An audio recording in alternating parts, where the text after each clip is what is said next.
Hello, this is the Hammer, and I would like to talk about Bless Online. So I'm recording this as of October 23rd, 2018, 21:39 in the evening, Mountain Standard Time in the US. Bless Online is now free to play. So I'm hoping that the free to play model helps revitalize the game a little bit. We see some more people come back, so we see some maybe some new people try it out. That'd be awesome. I do love the game. It still has some issues I don't like about it, but on the whole, it's a pretty good game. I like it. I like the combat. I like the way they did things. The only thing I don't like is the story questing and the instancing of quests. But I mean, everything else, most everything else I like. There's a couple videos that I've made of the stuff I like, what I don't like, and in my Let's Play series, I talk about the stuff I don't like. I complain basically. But I wanted to talk about some tips and leveling for new people, primarily. You know, if you've played the game before, you've got a pretty good handle on what you need to do, where you need to go. But let's start with some tips. Things I wish I would have known when I started. There's other videos out there that show basically the same thing. These are my tips and my opinions. First thing is get your pets, get your mounts. There's plenty of videos out there and guides out there to show you how to get higher tier pets. But it's a really good idea to try to get like an experienced pet or a gathering pet. It's a little bit of experience on top of whatever else, and it does help you out. Mounts, same thing. You can get higher tier mounts and they get different skills. The skills really don't matter at the beginning. PvP, there's some PvP mounts and pets that come in real handy for PvP, but as far as PvE, it's all personal preference. It's not really going to hinder you, your mounts. My favorite is a mount that climbs steeper hills. Another tip would be to get more than one mount. Get 4 or 5 mounts, and if you're traveling a long distance, switch them out. Yeah, your one mount will run out of endurance, and you just switch to the next one and rotate through them. Save you a lot of walking time. When I first got a mount, I used that mount exclusive, little horse they give you for free, because it was my only blue one. I figured, that's the best one, I need to level up. Well, you do need to level up, but you need to have more than one mount because you want to maximize your traveling speed. Another tip I wanted to talk about was if you don't want to PvP while you're questing or while you're experiencing, you can buy the doves, which are the peace declarations, for 5 silver. They last for 10 minutes. Pretty cheap when you get up to your 20s and 30s. I always carry like 10 on me just in case I want to quest and someone's being a jerk and killing me. But they're handy to have if you just want to continue on, you want to deal with the PvP until you're ready. Complete your monster books is another one. You've got your story quests, which give you a lot of experience. Your side quests will give you some experience, but your monster books are really good if you can complete them quickly, especially if you've got a friend or a buddy to play with or a guild to play with, and you're all doing them together. It'll go by very quick, and they're good experience. The wyverns that you take to different zones open up with a story quest. So if you're not doing the story quest and you want to go over to another zone, maybe you leveled up and you haven't caught the story quest, well, you can't fly there. And once you run there, you can't fly back. So it's a good idea to keep your story quest equivalent to what level you are. Buy the green gear from the equipment vendors. Every dungeon, a lot of towns and little areas will have equipment vendors. Once you hit 20, buy the gear. Once you hit 30, buy the gear. Once you hit 37, I think it is, buy the gear. You know, once you hit, I don't know what the other one is, 44 or 45, buy the gear. I mean, unless you're doing dungeons all the time, the gear is going to be better than what you have. And along with that is, as you're leveling up, unless you have a blacksmith and you're trying to level up your skill, don't use the hammers to repair just use the blacksmith. You're going to get rid of the gear, so if you lose a little durability, it's not going to matter much because you're swapping out that gear in a couple levels anyway. Use the blacksmith to repair it. Doesn't cost much. If you're getting equipment, you can buy the green gear off the equipment vendors, but the bosses and elites are the only ones that drop the blue gear. So the dungeon bosses, the elites in the open world drop the weapons, drop the blue gear. So if you want that stuff, you're going to have to do it in the dungeons or kill elites, or if they're there, you can buy them off the marketplace, which usually stuff isn't too expensive for the level you're at to buy. When you're running around, you can get party buffs. You'll see it advertised in chat a lot. You're looking for an elf or looking for a human for, a gathering party or whatever. There's different buffs for different things that you want to do, and the party leader is in charge of that. But if you get a group, it does help your leveling. It does help your gathering. If you're gathering, there's a few different buffs you can get. And you can also guild buffs. So if you're running around and somebody's advertising for a party, it's a good idea to join the parties, and because you do get good buffs, and it does affect your leveling speed or your gathering speed or whatever buffs they're looking for. Buy potions and food. Potions, unless you're enchanting and gathering a lot of it to alchemist. Sorry, unless you're an alchemist and you're gathering to make potions, go ahead and buy them.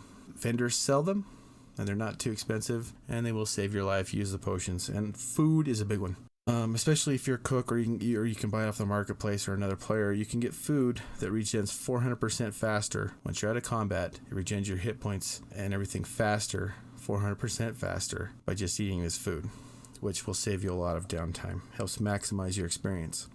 That being said, that's all the tips I can think of at the moment. Hopefully that helps somebody. But before I go, let's talk about leveling. There's a few ways to level. It's all personal preference. This is my opinions. But level 1 through 13, you want to stick with the main story quest, maybe a couple side quests here and there. At 13, you can go into the first dungeon. So go to the first dungeon. There should be an equipment vendor outside that dungeon. You can buy gear for it to get gear score to go into the dungeon. So you don't need to worry about your gear score. You can buy all the equipment right at the dungeon. So you run that dungeon from level 13 to 18. Focus on the elites. You're going to get most of your experience from the elites. You can kill everything you want. It just slows you down. You'll get your gear drops and majority of your experience from the bosses or elites inside the dungeon. So if you want to kill your way to the boss, that's a good idea. But if there's a side passage that really doesn't take you to an elite, and it's just full of little mobs or whatever, skip that thing. If you can run the dungeons real quick, kill all the elites, pop out of the dungeon, reset the dungeon, and run right back in. And I recommend staying in the dungeons at least till you're level 18. If you want to, you can stay after 18. It slows down a little bit, but you can go clear up close to 22, which is the level you need to be for your next dungeon. But I recommend popping out about 18, 19, and going and finishing your story quests up until you hit the next dungeon, which the quest should take you right to. You can do the story quests and monster books until you get to level 22 and you're able to enter that new dungeon. And once again, there should be an equipment vendor outside the dungeon, so you can buy equipment to get enough gear score to go inside the dungeon. So you run that dungeon, the level 22 dungeon, until you're level 30 or 32. You can run up to 32. It's efficient up to then. But you'll notice the closer you get to 30 and above 30, it'll slow down. You can go from level 22 to level 30 in just a couple, 2-3 hours. If you're efficient running through that dungeon. So it doesn't take too long. Once you're done with that dungeon, you should be at about level 30. You want to continue on with your story quests and keep those with your level. But you have a couple other options. You can do your monster books, and something that's good with the monster books is you can reset them every day. So once you've done it once, all 3 steps, you can retry it, I believe, once per day. I think you have to wait a day before you can retry it again. And those will give you experience, and they will also give you materials for enchanting. The little crystals, which you can disenchant, gives you the magic stones, so you can upgrade your gear, whatnot. You can farm elites also. There are open world elites all over the place at different levels. There are plenty of guides and plenty of sites, plenty of videos showing you which elites are where, what you should, their opinion, which elites you should kill. There are elites that I believe still do give double experience, or at least a higher experience than the normal elites, and they're down that peninsula for the higher on side. I don't know about the Union if they have quests there, but I'm sure they can go there and kill elites too. The elites spawn in 1.5 minutes. If you kill an elite, you can switch channels, and the cooldown for switching channels is 1 minute. So if you kill an elite, switch channels, kill an elite, switch channel, you can basically just keep doing that, and there's basically no downtime. Now, if the population rises any, you're going to have to fight for elites, especially the good ones. But if you can keep an elite spawn going and you can kill it fast enough, and especially if you can switch channels and kill both of them, you will get a lot of gear. You will get a lot of experience. The gear you can sell in the auction house or disassemble, your preference. The experience will be well worth it.